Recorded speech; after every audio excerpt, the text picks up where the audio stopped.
السلام عليكم ورحمة الله وبركاته. معاكم محمد سيد كامل MSK من قناة يلا انجليزي، والنهارده معانا فيديو هنتعلم فيه بعض الكلمات من حديث النبي صلى الله عليه وسلم عن صيام يوم عرفة. ويلا بينا نبدأ الفيديو.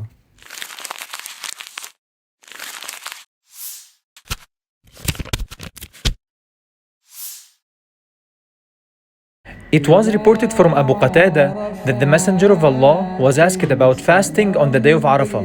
He said, it expiates for the sins of the previous year and of the coming year.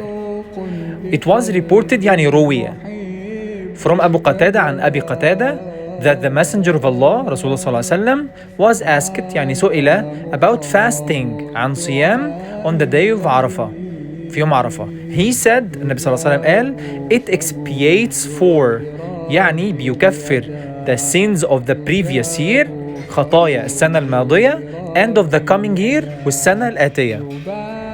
وأهم الكلمات تاني اللي كانت موجودة في الحديث report يعني يبلغ it was reported يعني بلغ أو روي messenger اللي هو رسول تمام was asked سئل fasting صيام said اللي هي الماضي بتاع say قال expiates يعني يكفر expiates for يكفر عن the sins يعني خطايا the previous year previous يعني سابق the previous year السنة السابقة and of the coming year والسنة التالية previous year والcoming year. تمام كده؟